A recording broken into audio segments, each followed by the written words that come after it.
Good afternoon and welcome to Inquirer Live, Year in Pictures. I'm Danese Kenon. I'm the Director of Video and Photography for the Philadelphia Inquirer, and I will be your moderator this afternoon. I am extremely fortunate and grateful to have to work with such a great team of talented visual journalists. And today we're going to talk to a few of them. The staff photographers you will talk with will share stories behind some of the images that they've captured in 2020. But before we get started, I'd like to go over a few housekeeping items so that you know how to participate in today's event. At any time during this discussion, you'll have the opportunity to submit your questions for our photographers.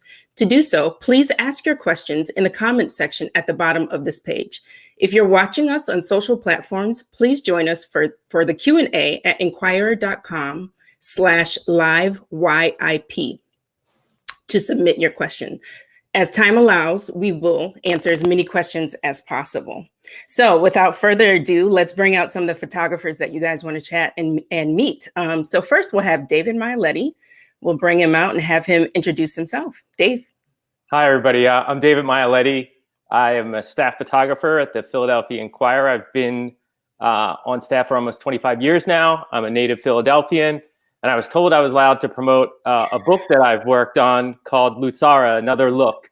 Go visit my website, and it makes a perfect after Christmas gift because it won't get there in time now. Yes, I actually love that book. It's in my office, you know, when we used to go in the newsroom. I love looking at that book. We'll bring in Heather Khalifa next. Heather, we'll have you introduce yourself. Hi, everyone. I'm Heather Khalifa. I've been here for I guess almost 3 years now. And I came from New York City. Great, thank you. Happy to have Heather here as well. Tyger Williams is next. We'll have him come in and introduce himself. Hello, everyone. I'm Tyger Williams. I've been on staff for almost 2 years now. I'm a part of the Lenfest Fellowship, and I'm from Louisville, Kentucky, and a graduate from Western Kentucky University. Excellent. We love having Tyger here. And my partner in crime is Frank Visa. We'll have him come on and introduce himself.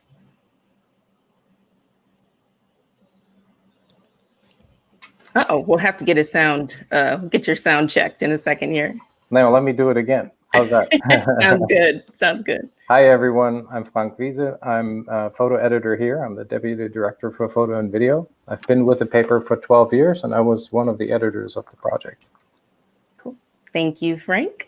We're going to start talking about the coronavirus and how it has changed our coverage. We've broken this program up into three sections, really. The coronavirus, the unrest, and kind of a flavor of Philadelphia. So we're going to start with coronavirus, and we're going to start with one of Maialetti's photos. And I'd like to kind of talk to you about this story, Dave, and can you tell me kind of about the story and also about the photograph and how your style had to change as the virus progressed? Yeah, I think this picture was made around later in March, and we kind of were just getting our feet under ourselves with how we were going to approach telling stories visually. And for I think for most of the photographers that I know, we like to be in the middle of everything. We want to be, intimate with our subject. We want to get in there and really feel a connection. And in this story, we knew it was coming up, and it was a young girl in South Philadelphia who has lymphoma, and she is, at great risk. She was at great risk of catching the coronavirus. And obviously, I think our first priority was we want to protect our the people that we're telling the stories about. And in this situation, we knew we couldn't go inside. And when I got there, I saw the signs in the window, and it was really this, unlike any other way I think I photographed anybody, as far as I like to talk to people. I like to talk to them before I even photograph them, to just get to know them. And there was none of that. It was, this poor young girl in the window with her mom. And, there was, we did about, 15 minutes of photography. And I don't know. I wanted to convey that distance. I wanted to convey the isolation, and I think it kind of I think it works in in this case. The signs on the window. You see a little bit of the reflection of the outdoors, but that I think was the hardest beginning for a lot of us to really the new norm of how we were going to approach portraits for the newspaper. Yeah, this photo actually was taken on March 24th. And I think our offices closed down, correct me if I'm wrong, Frank, about March 11th, 12th-ish, somewhere in there. Yeah. So this would have been at the very start. And Dave, you have such a unique eye and way of seeing things. How has the covering the pandemic it made you creative in the way that you do portraiture or in the way that you document?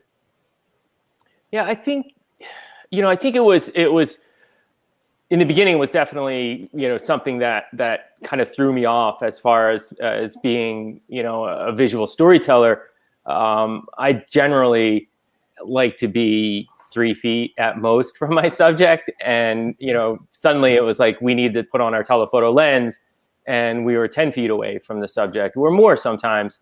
So you had to think about like composition in a more simplified way, and really depth of field. You lose a little bit of that, you lose that intimacy, you lose the dimension of foreground, middle ground, and background if you're standing 10 feet away. So that was a huge challenge, and for a lot of us, we wanted to get as close as we could, but obviously being safe and keeping our subject safe. Definitely. The next photo, that was taken March 30th, and it's at the Liquor Center. Yes. Thank you, Liquor Center. As you guys can tell, I am new to Philly. I've been here for about 2 years, so my staff does a great job in educating me, and I love seeing Philadelphia through their eyes. It's really a great view from where I sit. In your years of covering Philadelphia, have you ever seen anything like this? No, I know. I guess just being straight and forward with, like, I know when things started to shut down, and seeing the city that I knew and that I am so familiar with, it was frightening. It like I was, I think I was really nervous and afraid to, just not knowing what was going to happen, and seeing this picture, seeing this scene with all the hospital beds lined up, it was shocking. It's an empty room. They were waiting for, patients to arrive. That was the purpose of it. And so seeing that, it really started to put things in perspective about how frightening things could really get. I think fortunately for Philadelphia, we fared pretty well. And I don't know if that space ever was, implemented, but, this was a place where I went to Temple University. I covered basketball games there, and to see it used in that fashion, or being, set up to be used in that fashion, it just was surreal. And, it was like a scene in a movie that, it was something that I don't know if I was quite prepared for, but. Yeah, it was definitely startling, sitting there and watching the photos come in. The next photo is a Heather Khalifa image. And I love this photo because, it talks so much about isolation. Heather, what were you doing this day? Were you searching the city, or tell us about this image? This was March 28th. So this is still fairly new in the pandemic. Yeah, I remember this. It was a rainy Saturday, which sort of added to the mood, I think, of, right as the city really shut down. And I don't think I had any assignments because there was nothing to assign. Like we said previously, there was no more basketball games, nothing to cover except literally the impact of coronavirus on the city. And I think I was just walking around. I photographed like the grocery carts being dunked in like the sanitizer dunker in Rittenhouse. And then I was walking down the street afterwards, and I happened to see this person in the window And I don't even know if they saw me, honestly. And I didn't know like how to get names, how to get anything. So eventually they just left like after a few seconds. So I didn't have much time to make the photo, but just completely in their own world, moody, looking out the window. So I felt like it really sort of told the story of where we were at that point. Yeah. Yeah, I mean, it's so much isolation, you know, and the challenge for you guys for sure is, you know, trying to convey this without getting Philadelphians sick, without getting yourself sick. You just mentioned that, you know, the assignments had dwindled down. Frank, can you talk a little bit about the assignment process and kind of the safety measures while making assignments? Yeah, sure. I mean, we moved out of the office to separate our staff in March. And the goal was really to keep everybody apart so we can function. And luckily, our department, the photo department, is from the ground up was a mobile department. Most photographers work from their cars. They work from their laptops and phones if needed. So for us, there wasn't a technical challenge. It's just more a social challenge almost. And it's certainly a challenge with interacting with people. On the assignment side, it really it is more difficult to tell stories right now. So we will get usually assignments that are related to written stories much more often. We have obviously more sports assignments. All of those have dwindled and we have less of them. And we are tasked to be because reporters can work mostly remotely through phone connections and you know their sources remotely. We are essentially the eyes on the ground. We have to be out and tell the story. So our challenge is to be to show people what it looks like out in the city. And just, you know, going back to David's picture of the Lear Core Center, what struck me about that is we had just gone through like a year or so before the 100th anniversary of the flu of 1918. And that picture really sort of reminded me of the setting of what we had seen in these historical pictures from 1918 of the flu. And it really shows, you know, knowing the impact that had on the world, you know, where we are in time. And that really reminds me of, you know, the gravity of the moment, just seeing those beds in that center. And again, we're out on the street. The folks, our photographers, are tasked with essentially showing the public what it looks like. And Definitely was scary. At one point, we had pool lenses in somebody's trunk. Like we were just being very creative, and their safety, of course, was a primary concern. One of the iconic photos that, when I think about the pandemic, is the next photo. It's Heather Khalifa's photo.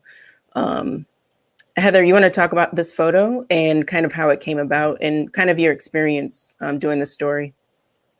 Yeah, that also, I think that was my first time photographing actual testing of coronavirus patients. And Dr. Stanford, who's in the middle, she took it upon herself to get a van and, you know, get all these testing kits for people in the community who she felt were not able to get testing, because at that time, and I still argue even now, it wasn't easy to get. It wasn't as easy to get testing.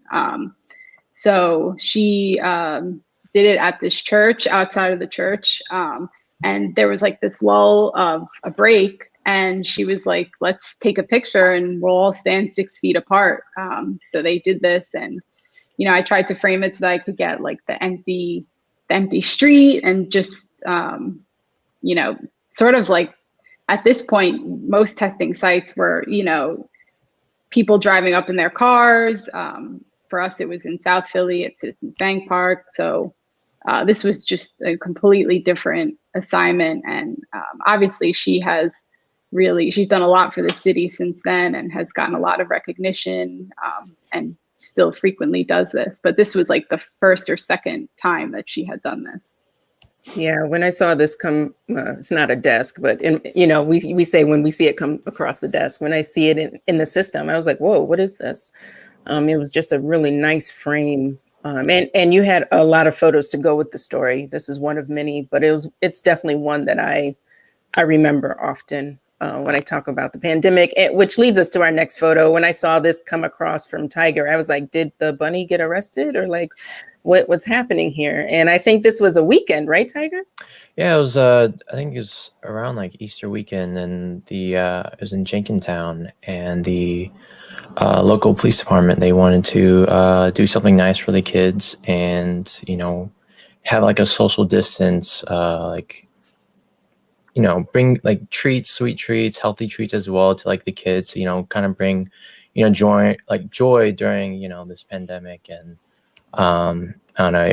I took it was a lot of hard work trying to follow a police car with a bunny hanging out of it, and also just capturing the faces of the kids, seeing the bunny, and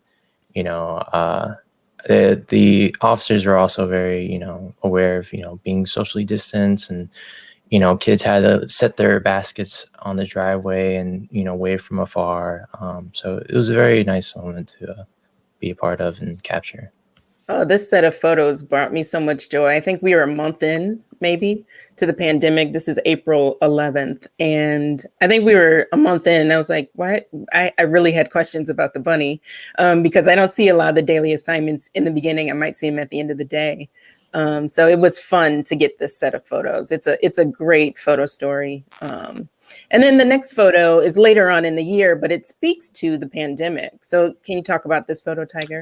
Oh yeah. So for a lot of the campaigning for the election, when when Biden or Trump would come in, Biden had was like a drive-in event. So a lot of people, to keep people safe and socially distanced, he had people pull up in their cars. It was very limited access to who can come. And I don't know, I just thought it was very, I don't know, it was just very odd and different. I like to see like people, taking the precautions, but just, you would see people at a drive-in theater just to watch a movie, and, see people going to a drive-in to, see the former vice president speak. So it was a very, very interesting thing to cover. A lot of people were very respectful of I'd try to keep my space, even though it was at the time where people are more comfortable. I'm still worried about like my health and other people's safety as well. Well, before we go to the next section, I have a question for any one of you, but how has the pandemic changed your work? Like, how has that affected you as somebody who documents the city? How has that affected you? Well, I think for me, one of my goals, my early goals for 2020 was, I'm going to do a photo project where I'm really intimate and really, make pictures with my camera. And so as we know, 2020 kind of got the last laugh with that. And many people have had whatever goals and ambitions they had kind of ruined because of this pandemic. So for me, that's a very specific example, but everything had to be at a distance this year, which we're, as we mentioned earlier, we were not accustomed to. Mm-hmm. But at the same time, I do think that it brought out creativity. I'm sure maybe you remember, and Dave remembers early on, like I had created a Google Doc that was, the subject of some laughs, but the doc was to keep all of our ideas in check and think about all the ways that this virus truly turned the whole world upside down. So every institution was affected in some way, and it really took creativity and thinking and planning on our part to make those photos. So it was both good and bad. It was challenging, but it really did. This whole year has been very reactionary, I think, and I think going into 2021, we will not get as much reactionary photos. Some of the impacts that, the effects that we're going to have to cover into this year will be, I think, more difficult to show. Yeah. Dave, how has it affected you? You've said you were a photographer here for 25 years. How has this changed you? How has this year changed you, how you document your work? That's a really good question. I think we have a really, I think, tight staff and a group of photographers that look after each other. And I think that was really important. I think to be able to reach out to one of the, our fellow photographers and just say, hey, what do you think about this assignment? It sounds a little sketchy. They want us to go, photograph something, that was, maybe, going to be crowded with a lot of people. What do you think, what's suggested? Right.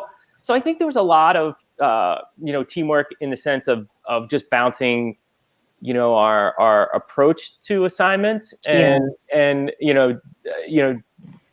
I think from the top down, we had a lot of support. We were very fortunate to have Denise and Frank to provide us with, the right protective gear, for the situations that we were going in. And that, I think, as we learned more, as we, I don't want to say became comfortable, because I don't think that's something that we, I didn't take it, I wouldn't take it lightly. It was always, knowing that I was going to step into something that, could possibly be a dangerous situation. So like having the right gear, having the right kind of mindset going into it, I think over time, it has helped me come back to where I feel, my strongest, where my strength is getting close to people and really trying to, tell their story. I think one last thing is that we were able, I think, to balance everything out as far as we covered some very serious topics, but the human spirit, I think, especially, in the Philadelphia area, it just amazed me how people found ways to find joy and to be there for those moments. That kind of kept me going. That kept me kind of like hopeful that, not all is completely lost. People still have the human spirit that, that makes us what we are. So for me, that was reassuring. And Tyger, this is, you were our intern and then you were our fellow. This is like the beginning of your career. So I can't say how has it changed you, but, maybe what have you learned or what have you picked up from your colleagues? Like how is this going to change you moving forward? I'd say like when, we had very few assignments coming in and, the only thing I could do is look at other people's work and kind of have that inspire me to, put out for you guys for the newspaper. But I'd say like going forward, it really had taught me how to be, more of a, I guess, empathetic and of a person when covering or going to people's homes and covering assignments. A lot of people, we're all cooped up inside our homes and, we can't really socialize. And so when, photographing from a distance and, talking to the people, I found myself talking more often to them, not just for like the story, but just also get to know them and see how they're doing. And, just to have that little human interaction to make things feel normal again. But further on, when things started to get, better and not better, but more comfortable for people to be out, wearing masks and social distancing, it made it easier to making photos, but it still gave a lot of challenges when it came to working. But yeah. Cool. And Frank, we've got a question from the audience about editing. They say, how do you create a whole year of photographs? How do you decide what makes the cut? Well, it's a process, right? We pulled about, I want to say maybe 1,100 photos out of the set of photos that were produced during that time frame. And we looked at all these photos, and there has to be an arc that tells a story, I think, within it. This wasn't a regular year where we had a strong body of sports photography, a strong body of news photography, a strong body of sort of event type photography. This wasn't that kind of year. We were looking to tell the underlying story of coronavirus was in every single picture. And so we were looking at that arc that told the story through the year. So there's a chronologic angle to it. And then there is sort of an emotional angle to it, that you have to be on a journey looking at these pictures that tells you the problem, but shows you also how people deal with the problem and how creative people get solving the problem, and the emotional side, the joy that people can find in times that are tough. And that is where human connections, I think, can be made. And this is where you really feel what's going on. So it's a very emotional year to edit, I think. And the key is really to get to that emotional story that pulls all these images together. Yeah, we're going to go to our next set of images. And this was, they start May 30th, I believe. This is a Heather Khalifa image. And this was after the death of George Floyd. And this was a Saturday. So Heather, can you kind of describe the scene for us? Yeah. So I do remember that day pretty vividly. We started off around noon at City Hall.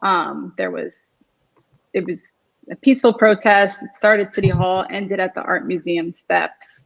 And then shortly after, people began to leave, and a large group of people ended up somehow ended up back on Broad Street near Broad and Vine, I believe. And things escalated pretty quickly from there.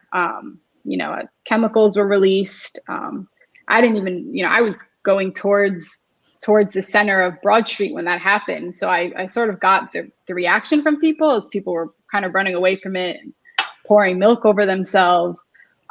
So I stayed there for a bit, and then I decided to go back to, the MSB, that area, because I was told from the desk, I think, that there was graffiti and all these things were kind of coming in at once. So I was there for a bit, and I decided I have to start filing because I had so many images from the day. So I think I removed myself for like not even 30 minutes. And when I came back to this spot, like Dilworth Park, I don't even know. It was just a completely different scene from 30, 45 minutes ago. I mean, it was unreal. I felt like that meme of Donald Glover when he comes in with the pizza, the whole house is on fire. Like that was me, but like with my cameras, like what is happening here? And luckily for me, just knowing that area so well, all the features we made of kids playing in the fountains at Dilworth Park, I knew where I wanted to go to just kind of it's a safe shot, but just get the scene.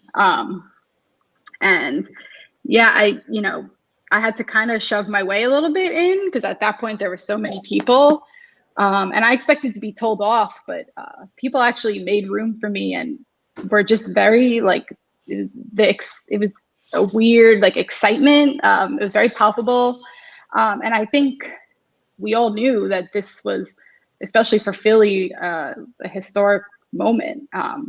And it felt really important to make these pictures. And I think we know from there, the rest is history, honestly, everything else that happened that night and the weeks. Yeah.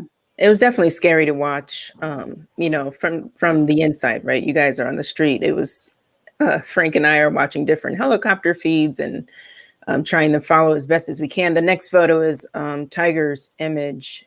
And when this came through, I was thinking, oh my God, everything was happening so very fast.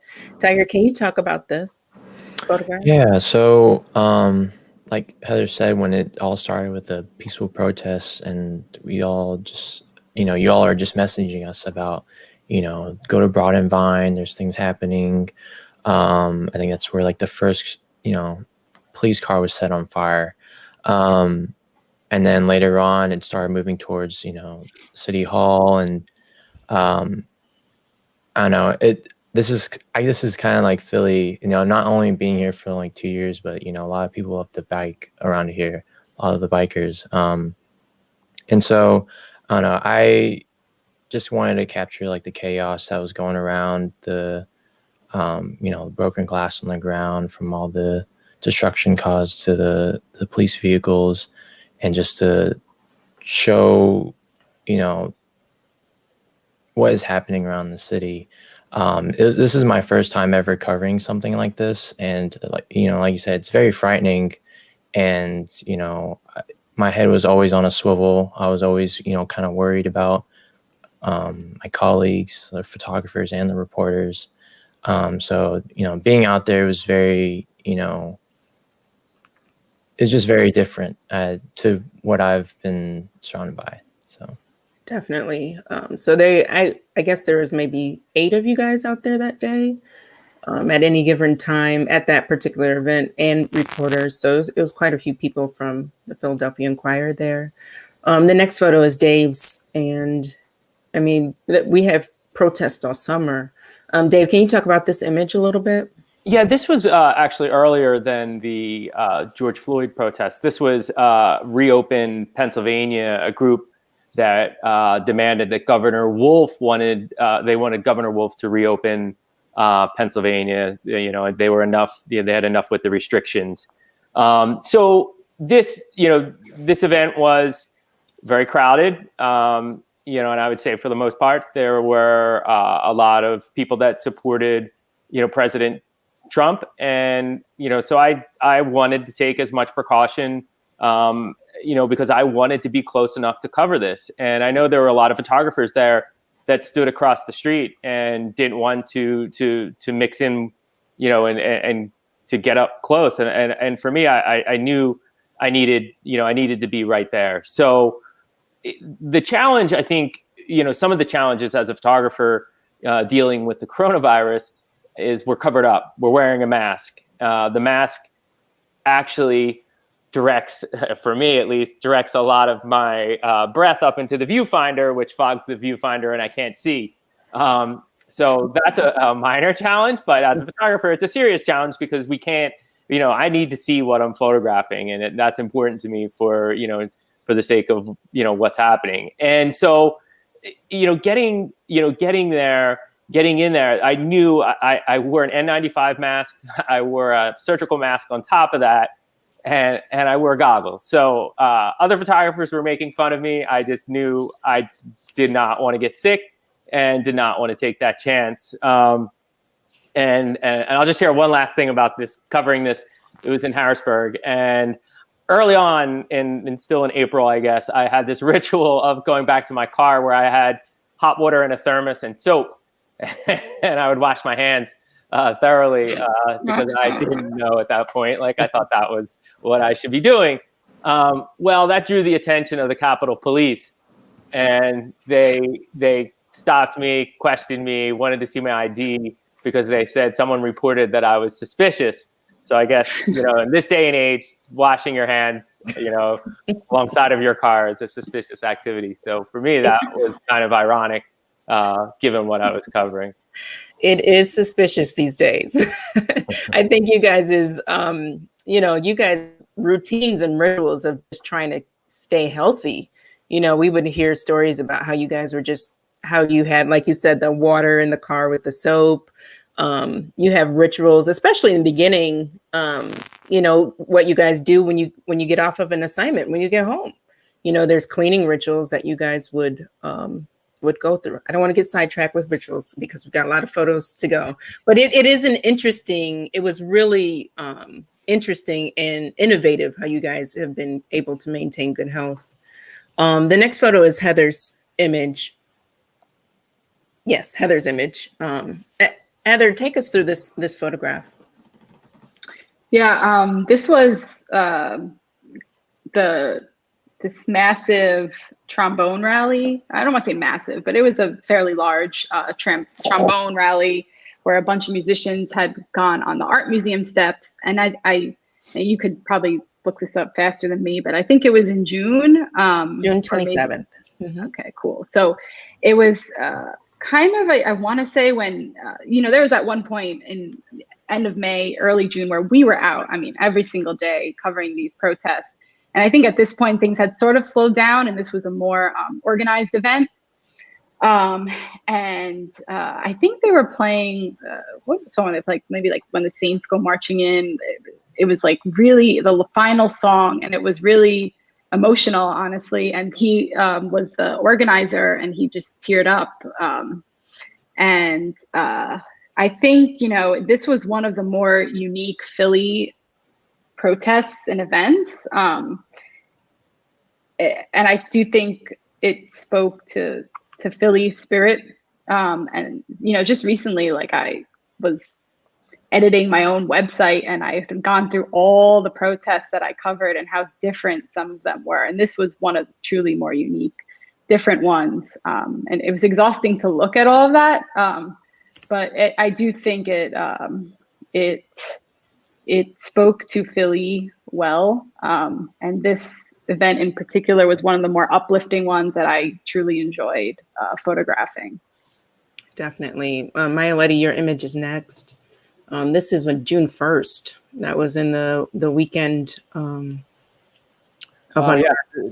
was in Fishtown, a group that was calling themselves the old time Fishtowners. And I guess, the danger of social media is that rumors get spread and just grow and grow. And I think this group felt, at least when I talked to them, they felt that they were protecting the neighborhood. They showed up with bats, they showed up with golf clubs, they showed up with shovels, hammers.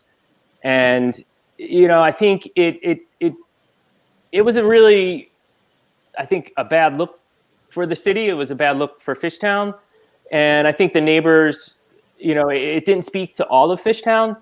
And so when people saw this, and I think, as a neighborhood, I think Fishtown said, "Hey, this isn't just us. This isn't who we are."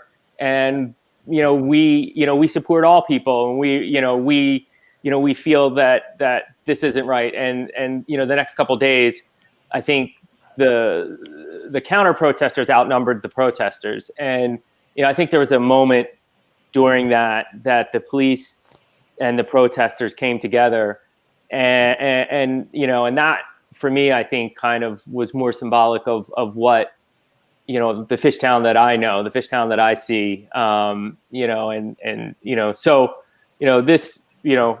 this was part of, we want to cover all sides, and this was part of our coverage. The next image was a surprise for me, and when it came across the screen, I was like, "Wait, what?" Tyger, how did you come across this moment? So this moment was, I think, right after just walking. I'm just thinking of sending photos to you all, and I was actually on the very far left side of the Parkway, and I started hearing cheering. And I just, I was like, I had to go check it out and see what's going on. And the first thing I saw was Carrie Ann. She was just waiting there with her hands waiting for, her fiance, the man she was going to marry, Gordon. And I was like, what was going through my mind is where do I need to position myself to get, the best, I guess, picture to tell, the story of what's going on. This was the first angle I had, is when they came out and they had their fists up in the air. I wanted to show the the crowd that passing by. A lot of people were cheering and walking by, and then later on they face to face, and they went in for a kiss, got the kiss luckily. But it was just a very powerful moment, and it really spoke to what was happening, and they wanted to show their love and their support for everyone, and show that that they are with them and they're there to help. So, well, as we go to the next section of photographs, feel free to drop some questions in the chat, and we will stop talking in just a minute to answer some of those questions. I can talk about photos and videos all day. It's my first love, and so this is just definitely a great staff to work with. Our next section of images speak to Philadelphia and kind of some of the things they've discovered in their travels. Dave, this photo was in March, and it was right after the pandemic scare and everything was closing down. Talk about this story. This is an actual photo story. Yeah, it was a photo story that I did on the Woodland Cemetery. It's an incredible cemetery in West Philadelphia. It has a lot of history. I found it through, they posted something on Instagram about a nurse who died during the 1918 influenza outbreak. And I just drove out there and walked around for a while, and I thought, there's something here. There's something about this place that I wanted to draw the connection between, what has happened in the past to where we are today. And for West Philadelphians, it is a true oasis, non-pandemic times. But during the pandemic, it was a place that people could get out and walk. It was green space in Philadelphia. And part of it was ironic. They're walking past tombstones. They're walking past, people who might have died, in, the last, influenza outbreak. And I would go there after assignments, in between assignments, whenever I could, just to see, how things change, throughout the course of covering the coronavirus. And this one day, I stumbled upon this young man who, college student, and I photographed him because I just thought it was surreal to see him like sunbathing, reading a book, totally relaxed in the cemetery. And he told me that he was on spring break, and that's how he was spending spring break. He would normally you think college students going to, kind of fun, exotic places. This was a little different, I guess. And Dave, the next photo is yours too. One thing that Philadelphia is known for is sports, right? It's a big sports town. And how did covering Eagles change for you?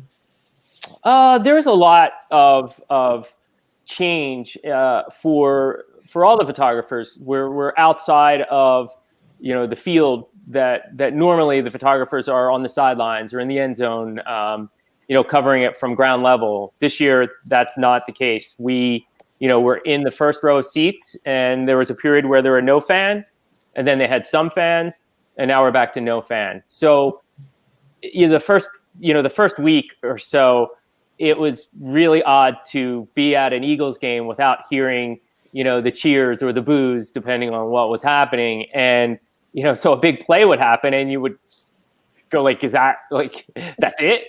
There's even the celebrations, after a touchdown just seem really weird because like you can hear every sound that, normally it would just be the roar of the crowd. So that was something that, was really hard to get used to. We've adapted as professionals. You try to make the best pictures possible. And I think, as a Philadelphian, I was hopeful that the Eagles would be a pleasant distraction from all the serious coverage we had, and unfortunately things haven't gone their way this season. So it's a little bit of a bummer, I guess, to be covering it with everything going on.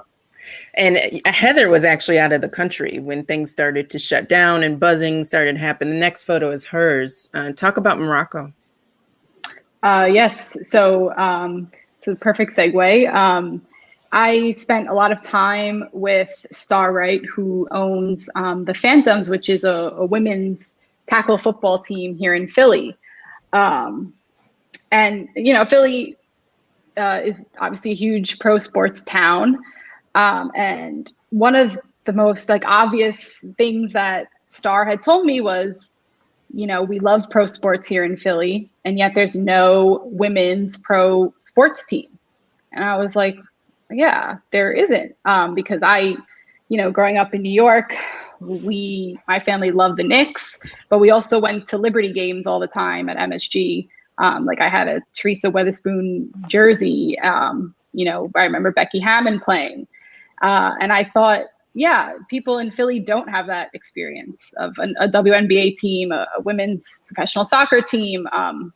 So anyway, she is sort of this, an unofficial ambassador to normalize women playing football, specifically tackle football. But in this case, because in Morocco, they don't quite have the funds or the support for all the gear, they were doing flag football.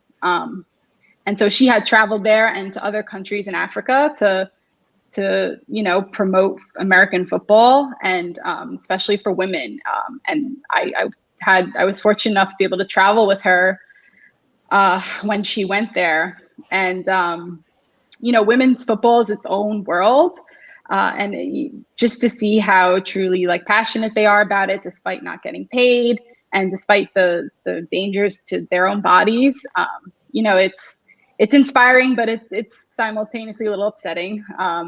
So she's trying to break those boundaries. And this was an image from the camp that she held in Rabat. And I do love it you see the intensity in their faces as they're playing. And it's added touch that the men are watching as well. So this was the last, pre-pandemic project that I can remember. And it was definitely interesting being there while the news of the virus was breaking. Luckily, I made it home okay. Yes. No traveling issues. But it's a happy memory pre-COVID. And thank you, LinFest, for helping make that story possible. Of course, I have gone over on time because, like I said, I can talk about photos and videos all day. We're going to end on Tyger's surfer photo. So it's not the next one, but the one after that. And thank you, Angelica, who's been amazing. Tyger, did being on the ocean and photographing on the shore bring you any peace? Yeah, it actually did. It was actually nice to see, I guess, the beach sort of close. I think they were opening up the beaches a little bit in certain areas for people to surf and hang out at, while social distancing. But being there, it just felt a little different, knowing that it was a pandemic and, people need to be, social distancing and being apart. But being there, it kind of gave a little bit of sense of normalcy and, I guess, peace while covering, the beaches closing or if the beaches were closing or opening, as well as the boardwalks opening. But it was very I guess peaceful moment and very time to kind of think about like life in a way and just see the world differently. So yeah. Well, thank you guys so much. We're going to take a few questions from our viewers. The first one's from Melanie Burney, who's one of our fantastic education reporters covering Jersey. She says, I'm a big admirer of your work and I miss being on assignment with you regularly. What advice do you have for amateur photographers like me when we're trying to get the perfect shot, not necessarily for work, but for fun? So what advice do you guys have for people who are amateur photographers or new to the business? Dave, let's go to you. What kind of advice would you give to an amateur photographer? I always think practice. Practice is the most important thing. It's like learning an instrument. It's like playing a sport. If you're not doing it on a consistent basis, you're not going to grow. You can watch as many videos and tutorials about how to be a better photographer, but if you don't put it into practice, you just can't grow. So it's learning by doing, and then from there trying to constantly improve. That's great advice. Frank, I'm going to give this one to you. Let's see here. I lost it. Oh, here it is. It says, great work from all of the Inquirer photographers. Loved the year in pictures insert in the paper. Wondering if any photographers were injured while photographing protests or if any got COVID. Thanks for sharing. Well, we've been pretty lucky. I mean, very lucky so far this year. We haven't had a COVID case on staff. We had, though, a couple instances where photographers were attacked. One of our photographers was actually hit. He was robbed of a camera. Another photographer was in the process of finding a safe space to transmit images. And then the safe space dissolved in front of her. And then, again, her equipment, but luckily without physical injury to her. So we've been under attack quite a bit, especially during the unrests. We've started, during some of the time to use a buddy system where we have people work together, so we are more situationally aware. On our desk, we are monitoring, anything we can get our hands on, from helicopter feeds to police scanners to any information we can get, to make sure that we can relay that, in a relevant way to the folks in the field, to make sure that they know where things are happening and they can act. I mean, we've been very lucky so far. Definitely. Heather, I'm going to give this one to you. It's a stressful job, obviously, but how do you decompress, or at least try to decompress during your downtime? Oh, yeah, I probably could be better at that. But I do like to go for runs or bike if I can. I watch a lot of Netflix. I try dabble with cooking. And more recently, and this was not the case early on in the pandemic, but we do have sports back. I do plan to watch the NBA tonight, and I'm excited for that. So that's probably the last thing I really rely on.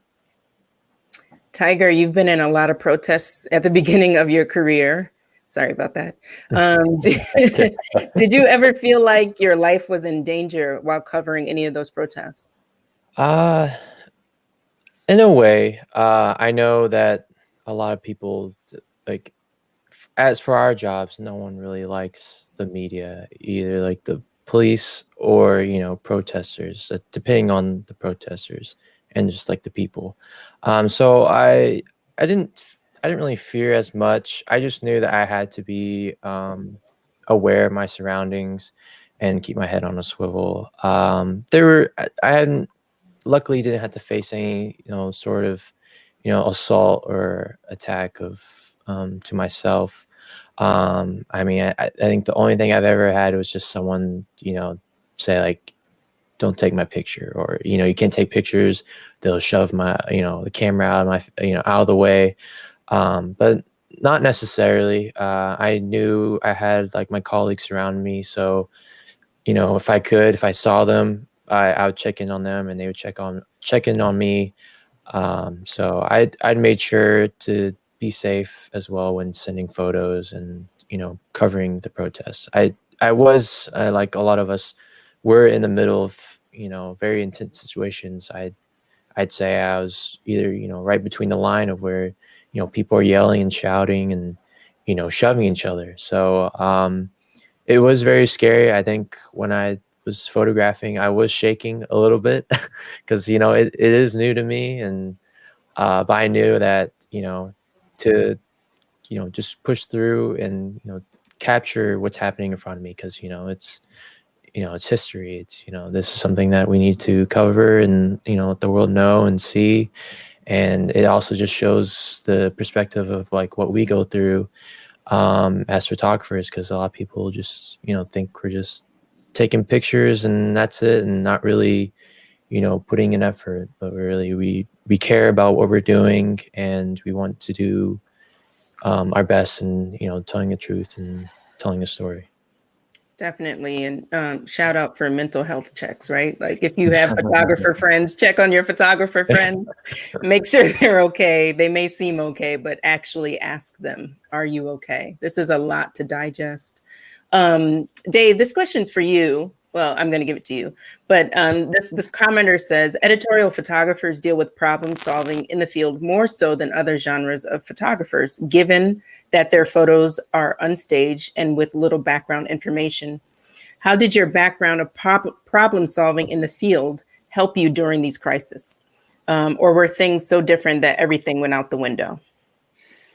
No, I think it's true. I think as photojournalists, we face so much, so many obstacles on a daily basis outside of what happened this year. I think there's this, for me at least, there's this invincibility of when the camera's in my hand and I'm making pictures, I get lost in the moment. I am totally, it's where I'm the happiest. It's where I am, just wanting to make the best picture possible. And I think with that, we assume that risk. We assume those, the responsibility of telling the story, and we try to be as safe as possible. We try to take all precautions. But as problem solvers, I would want to have a team full of photojournalists to work with over almost anybody, because I know we can figure almost anything out. We adapt, we change, we usually persevere. And I don't think there's many situations where this year, our photo staff did not fail in the most difficult of circumstances. We came through almost, on a consistent basis. So, Thank you. Frank, this is for you. This comes from Tony Coffey. Shout out to our advertising. What has been the hardest thing about societal changes and what you do and doing your job? We're all journalists, but how has society changed and made it easier or harder to do what you do?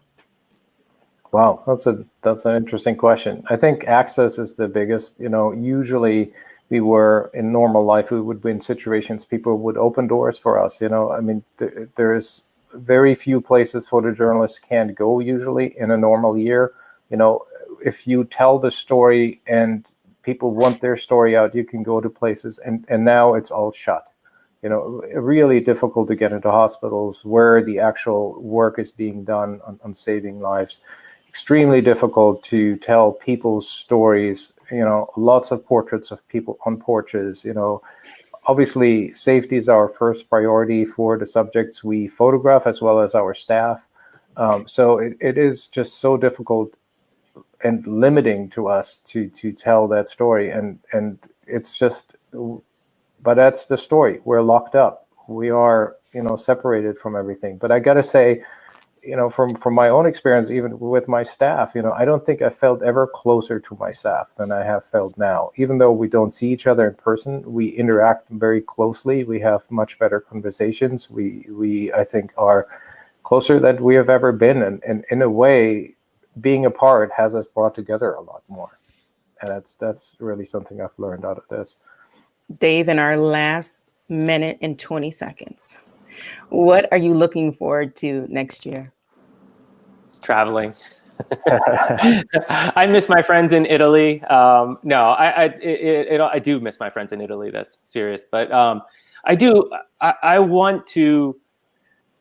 I like telling stories and meeting people and interacting with people. So to have a sense of getting back to somewhere close to where we were before all of this. I know it's not going to happen in the early part of 2021, but I know eventually we're going to put this behind us and move forward. And I think as hopefully as a country we can heal. I think there's a lot of important stories to be told, and I think the challenge of 2021 is getting through 20. So that's the way I look at it. Well, we're coming to a close. I can't say enough how proud I am of this team. They were here before I got here. I just happened to luck up on a fantastic team of journalists, photographers, videographers. Shout out to my boss. But it's been a great experience in Philadelphia. So we thank all of you for joining us today. Inquirer Live Year in Pictures. We hope you enjoyed what we shared. And on behalf of the Philadelphia Inquirer, we hope you have a wonderful evening, and thank you so much for joining us. Thank you. Thank you. Thank you.